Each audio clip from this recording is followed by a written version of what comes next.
Bonjour à tous, à toutes et bienvenue dans cette vidéo qui est maintenant devenue un petit peu une tradition, la météo énergétique de la nouvelle année. Belle année 2025 à tout le monde.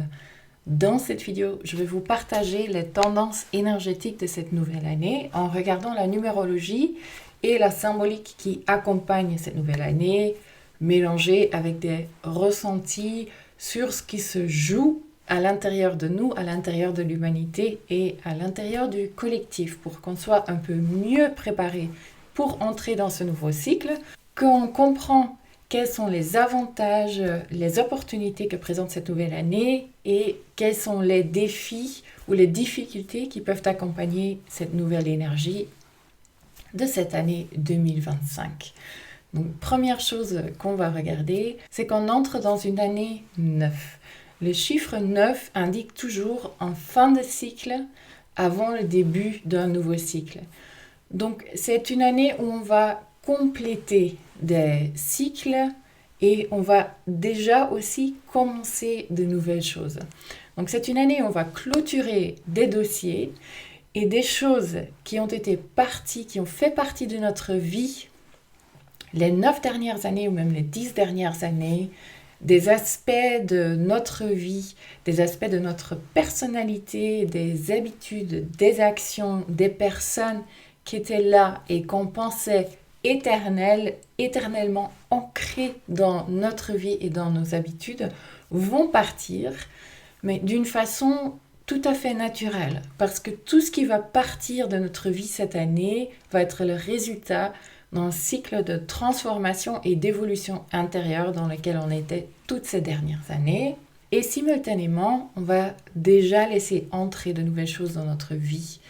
Donc un cycle neuf, on est vraiment entre deux. On est dans cette porte entre l'ancien et le nouveau, entre la mort et la renaissance. Et on est en quelque sorte doula de la mort et doula de la naissance au même temps. Et d'ailleurs, c'est quelque chose qui va nous être très utile de pratiquer cela, de pratiquer ces deux choses au même temps, mort et renaissance, parce qu'on vient d'entrer à la fin de cette dernière année, donc 2024, le 19 novembre, dans vraiment l'ère du Verseau.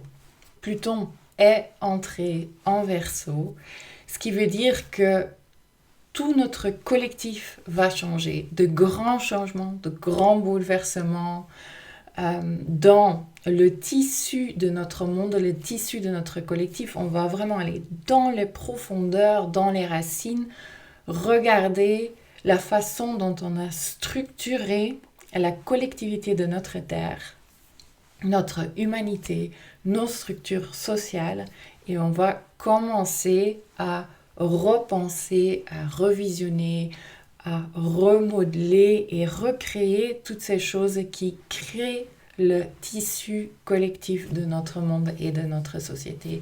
Et c'est vraiment quelque chose qui a commencé l'année dernière, qui entre dans un nouveau cycle cette année. Donc, de grands changements, de grands bouleversements sur le plan collectif, sur le plan individuel. C'est intense, mais un peu moins intense. Ce qui peut être intense, c'est l'effet que le monde extérieur va avoir sur notre vie intérieure, sur notre vie personnelle et comment on réagit à ces grands bouleversements, au chaos qui règne en dehors, à l'extérieur, dans le monde. Donc ce qui va être important cette année, c'est qu'on n'essaie pas d'aller trop vite pour finir avec certaines choses, pour clôturer certaines choses ou pour déjà créer autre chose. C'est une année pour faire les choses en douceur, plus lentement, pour ralentir, pour faire les choses en profondeur, pour faire les choses bien, lentement, pour pratiquer la patience. Et je le dis aussi pour moi, je le dis à moi-même, la patience va être importante cette année. Donc pour des personnes qui sont très feu ou qui ont beaucoup de planètes en feu, c'est un peu plus compliqué parfois, mais on a besoin de ralentir pour vraiment bien clôturer le cycle. Et en même temps, on va déjà essayer, tester de nouvelles choses, de nouvelles habitudes, de nouvelles actions, de nouvelles façons de faire des choses, nous mettre dans de nouvelles situations de vie, rencontrer de nouvelles personnes. Donc, vous êtes invité à créer du mouvement en essayant de nouvelles choses ou en faisant des choses d'une nouvelle façon. Mais ce n'est pas encore le moment de tout plaquer, de tout laisser derrière et vraiment entièrement passer à autre chose. On est dans cet entre-deux et la patience va être vraiment importante cette année. Sur le plan collectif, comme on est aussi dans cette année 9 et qu'il y a des grands changements qui s'annoncent et qu'on sent qu'on est déjà dans ce cycle de Pluton, donc on sentait déjà l'année dernière avec tout ce qui s'est passé dans le monde que c'est très intense, qu'on se pose beaucoup de questions sur ce qui est éthique, ce qui est moral, sur la façon dont on a besoin de vivre ensemble, d'agir les uns avec les autres sur des questions de justice, qu'est-ce qui est juste, qu'est-ce qui n'est pas juste. Et beaucoup de choses ont commencé à changer déjà là-dedans dans notre perception, dans l'importance de l'éthique, de la moralité, de la compassion, de l'entraide.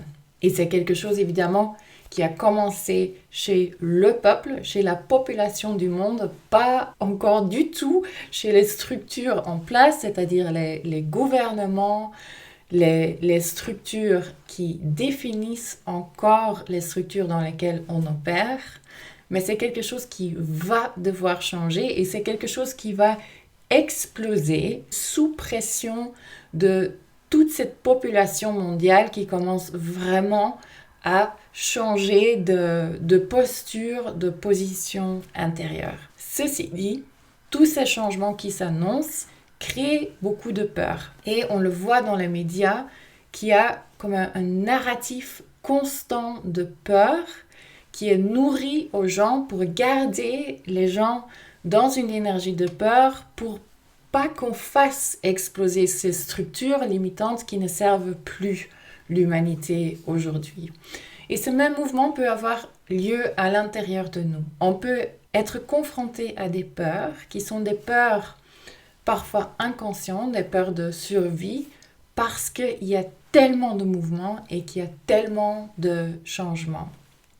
Ce qui sera important cette année, qu'on sait se mettre en retrait, prendre des instants pour nous, pour méditer, pour aller à l'intérieur, pour être avec nous-mêmes et vraiment aller sentir, questionner, ressentir qu'est-ce qui est juste pour moi, qu'est-ce qui est ma vérité, comment est-ce que j'avance dans le monde et d'équilibrer cela avec des moments où on va vers l'extérieur.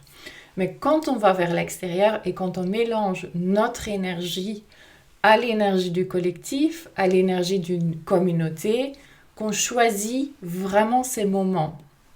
Donc ce n'est plus juste de nous mettre dans des communautés, dans des collectifs, dans des groupes, dans des rassemblements, si on n'est pas entièrement en accord avec cette rencontre, avec ce rassemblement, et si on ne se sent pas vraiment ancré dans notre énergie source. Donc, il sera vraiment aussi question de choisir les moments, les circonstances et les personnes avec qui on a envie de partager notre énergie et de mélanger notre énergie dans cette nouvelle année. Parce qu'il y a ce mouvement de peur à cause de tous ces changements, des personnes qui sont très traumatisées depuis leur enfance ou dans leurs relations, qui ont beaucoup de choses, de trauma, d'ombre, de contradictions intérieures non adressées, non vues, vont avoir beaucoup de difficultés avec ces changements qui sont en train d'arriver. Et ils veulent se créer un sens de sécurité. Et ce qu'on va voir en cette nouvelle année, c'est vraiment la croissance et la montée de plein de mouvements dogmatiques qui proposent des formes de pensée, des formes d'agir qui nous semblent très rigides et très dogmatiques. Donc des mouvements religieux, spirituels, politiques, philosophiques qui sont très dans des absolus, dans des vérités absolues, qui vont proposer une version de la réalité très cadenassée aux gens. Et il y a beaucoup de gens qui vont aller vers ces mouvements en recherche de certitude, en recherche d'absolu, et parce que le fait qu'une autorité extérieure impose une version de la réalité avec des règles bien définies et un résultat bien déterminé en avance, un résultat évidemment qui est une illusion, et ce sens de sécurité, pareil, est une illusion, surtout dans l'ère dans laquelle on rentre. Il n'y a plus de certitude, et c'est bien parce que tout est mené à changer et à être réinventé, mais c'est quelque chose auquel on va faire face. Ces mouvements fanatiques, cette façon de penser qui est fanatique, qui va rassurer des personnes qui n'ont pas encore développé une résilience intérieure, une foi en eux-mêmes, une foi qui transcende le besoin de certitude et le besoin d'avoir une autorité extérieure qui impose une version de la réalité. Donc c'est quelque chose auquel on va faire face, et pour les personnes qui ont l'intelligence de créer des discours avec plus de nuances, plus d'ouverture, plus axés sur l'intelligence du cœur, le rassemblement, l'énergie de l'unité au lieu de l'énergie de la séparation, un partage de connaissances qui est non dogmatique. Ces personnes-là, si vous en faites partie, c'est très important que vous preniez une place dans ce monde, que vous partagez votre savoir et que vous vous montrez. Parce que l'énergie de cette année, l'énergie 9 dans le tarot, c'est l'ermite. Et l'ermite, on peut l'interpréter de deux façons. Donc quand on pense à l'ermite, on peut avoir l'image d'un vieil homme un peu sale qui vit complètement en dehors de la société, qui n'est pas du tout au courant de ce qui se passe dans le monde, qui est peut-être même un peu confus au niveau mental, au niveau intellectuel, au niveau émotionnel et psychologique. Un homme qui est déconnecté de la réalité. Et c'est quelque chose que beaucoup de gens vont faire face à leur peur de ce qui se passe dans le collectif, face à leur peur du changement. Ils vont créer une réalité qui est de plus en plus petite. Donc se couper de plus en plus de personnes autour d'eux et vraiment être en retrait du monde. Mais dans un élan de fuite, un élan d'être que avec soi et d'être que dans son monde. L'invitation, c'est vraiment de ne pas faire ça. De créer des moments d'écoute de soi et puis des moments où on choisit d'interagir avec le monde. L'autre aspect de l'ermite auquel on peut se connecter, c'est cette image du sage sur la montagne ou du sage dans sa grotte.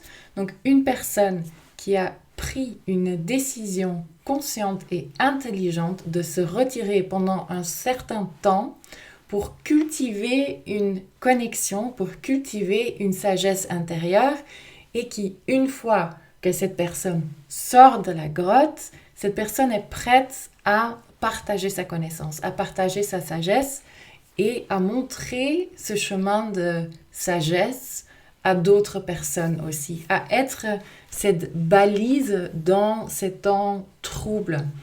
Sur la carte du tarot de l'ermite, cette personne a une lanterne dans la main aussi. Donc c'est le fait d'être cette lanterne. Donc c'est aussi une invitation, surtout si vous êtes enseignant dans la spiritualité, si vous avez un rôle dans des instances qui aident d'autres personnes, qui peuvent guider d'autres personnes, vous êtes invité à prendre un rôle, si vous êtes en tête d'une entreprise, de vraiment être source, d'être vecteur de cette nouvelle conscience et cette nouvelle façon d'œuvrer ensemble, de collaborer ensemble, de créer une unité, une cohésion dans la diversité. Donc l'énergie de l'ermite invite aussi une certaine reconnaissance, une reconnaissance professionnelle sur le plan du travail ou une reconnaissance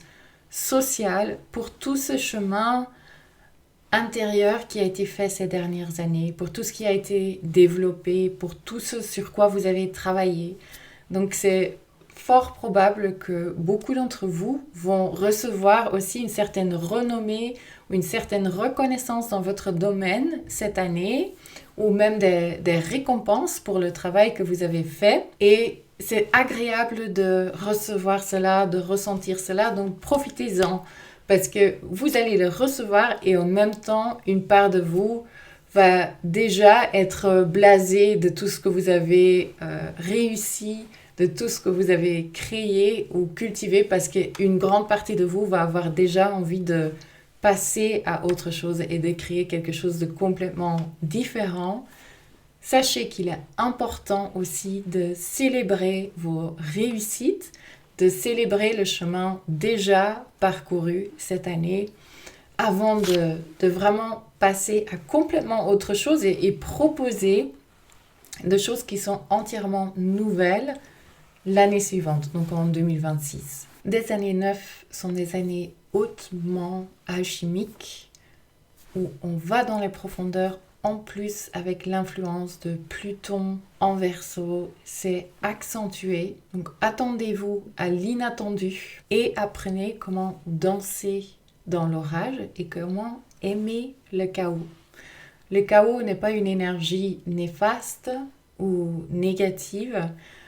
Essayez d'aller avec le mouvement et développer un sens d'humour sur le chaos qui se présentera sans doute sous certaines formes dans cette nouvelle année. Le mythe qui est très présent avec moi, ou la figure mythologique qui accompagne vraiment l'énergie de cette année et de ce cycle de transformation, de mort et de renaissance. Pour moi, c'est les dieux égyptiens Horus et Sobek, dans le sens où en Égypte ancienne, ces deux divinités partageaient un temple.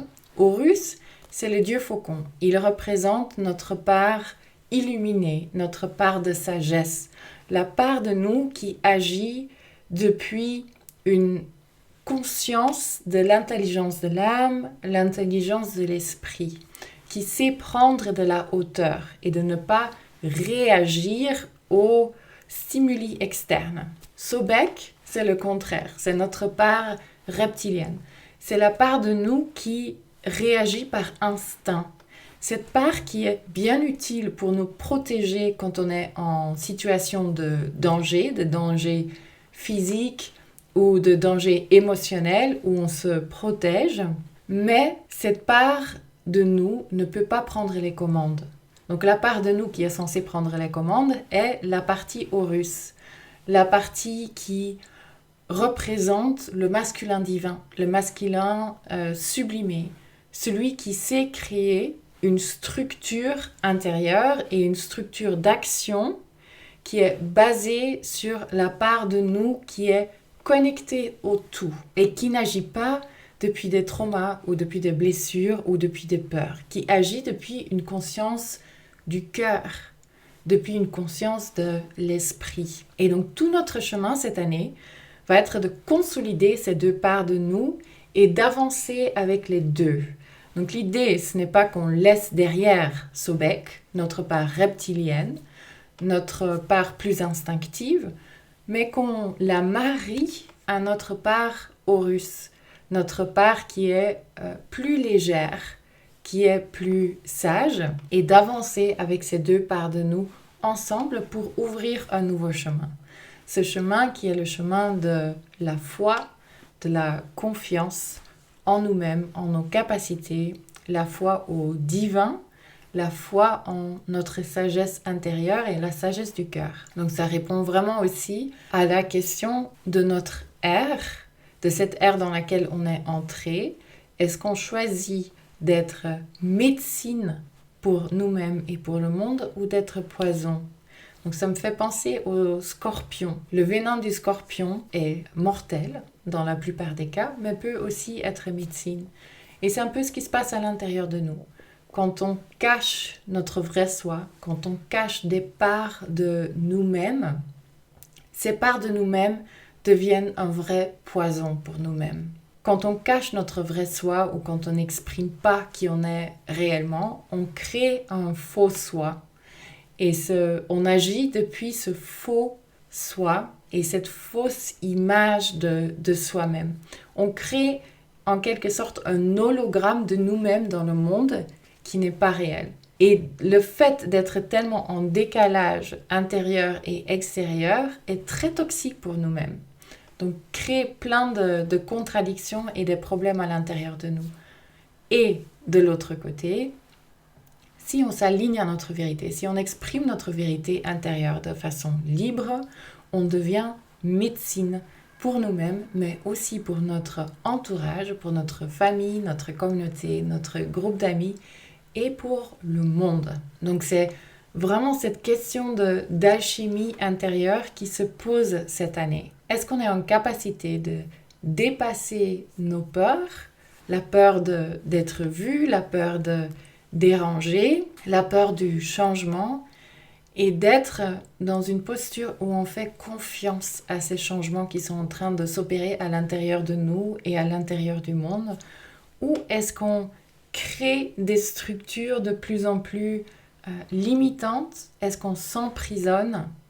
Et du coup, est-ce qu'on contribue encore plus à la création de la séparation en nous et dans ce monde? Les guides qui accompagnent cette année, pour moi, ce sont des guides qui sont en capacité de nous apprendre à danser dans le chaos, à aller avec le mouvement et qui accompagnent ce processus de mort-renaissance de la façon où ils, elles, peuvent nous donner la confiance et le courage, la force de laisser mourir ce qui a besoin de mourir pour laisser naître ensuite ce qui a envie et besoin de naître dans notre vie. Donc je pense à des guides comme Merlin, évidemment, celui qui sait naviguer dans l'ombre comme dans la lumière et qui prend le chaos avec un sens d'humour, qui joue avec les éléments.